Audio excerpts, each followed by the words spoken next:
God gave man two gifts. One is the gift of mind, and number two is the gift of speech. And Neville mentions in one of his lectures that if man uses these two gifts wisely, which no other creature on this planet has, he can be even more powerful, more impactful than an immortal. With these two things, and with the power of imagination, we can create our own reality. And with that, we are able to create circumstances which may last beyond our lifetimes, may last forever. So we can do things which even an immortal person can't. And by saying this, Neville meant that we as men, as humans, have this incredible capacity to create our own circumstances. So you can see a lot of talk in the law of attraction circle, and Neville is a little bit different from the traditional law of attraction circle. And Neville, people say that we have to do affirmations when it comes to law of attraction, or do some kind of incantation or mantra or something. That may work for some people, but what Neville really meant and what important was, he emphasized on the importance of self-talk, which is very rarely touched upon by anyone else who talks about or who discusses about Neville Goddard. A lot of people, they don't really talk about self-talk, and they're in a conversation.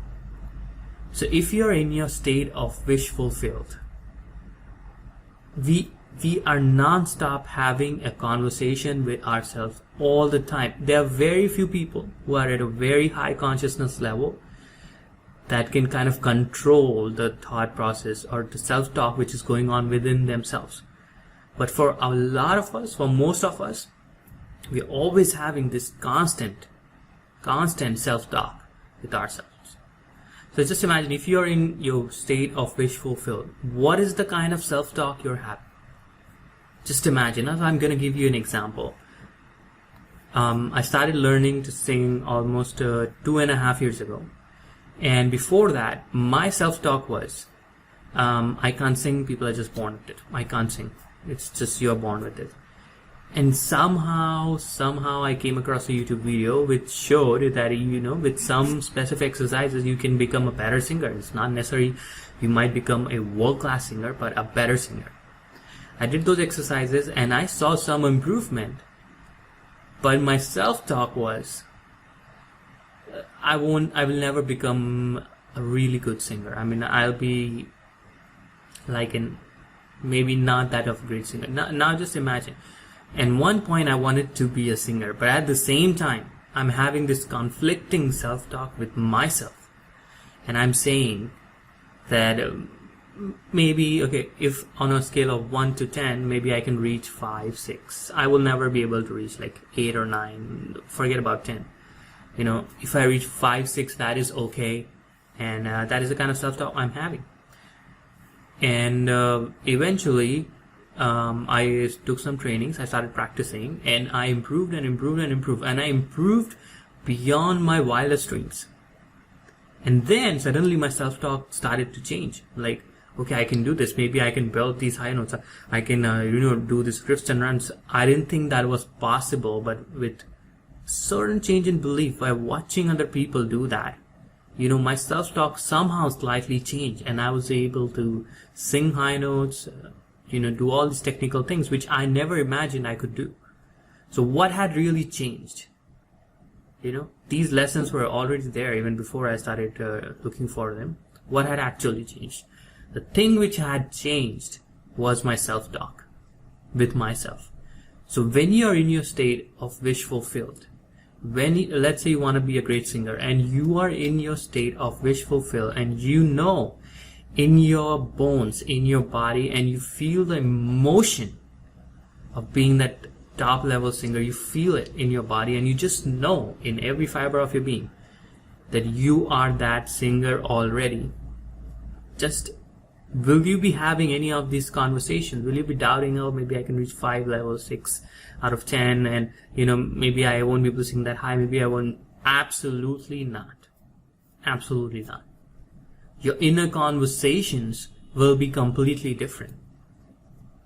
For some people, they might have to start with affirmations and saying those things, and they might feel very unnatural because you're not really embodied the state of the wish fulfilled. But once you understand that concept and you embody it, you embody the state of wish fulfilled, these affirmations will feel very natural. They might feel contrived in the beginning, but if you keep doing it over the time and with emotions, with feelings, okay, and this will become more and more natural and normal for you. It won't feel contrived. And this is the power of self-talk.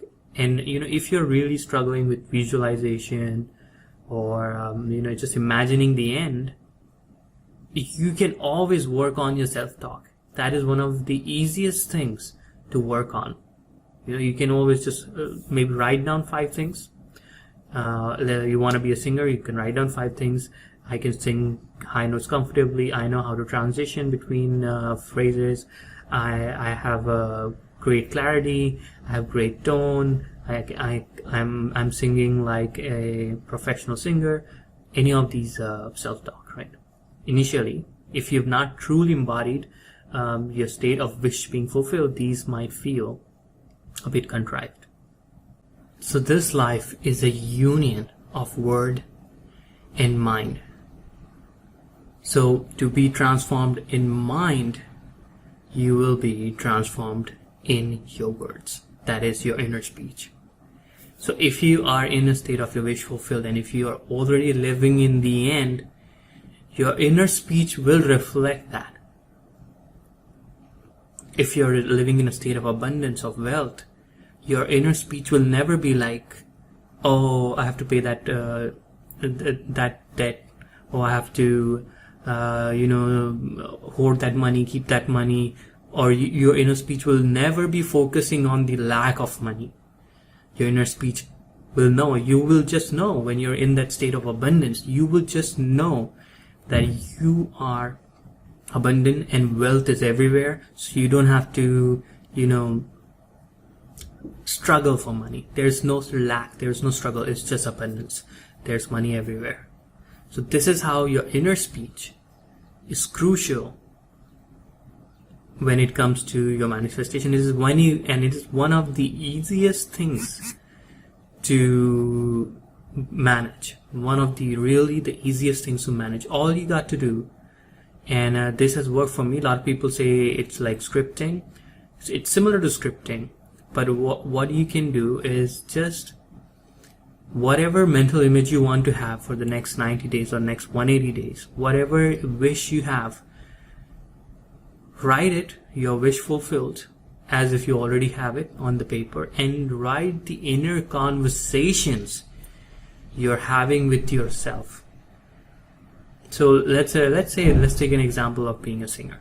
Okay, so my wish fulfilled is I'm a great singer with great range and flexibility, and this is my wish fulfilled. So I'm a fantastic singer with great range and great flexibility.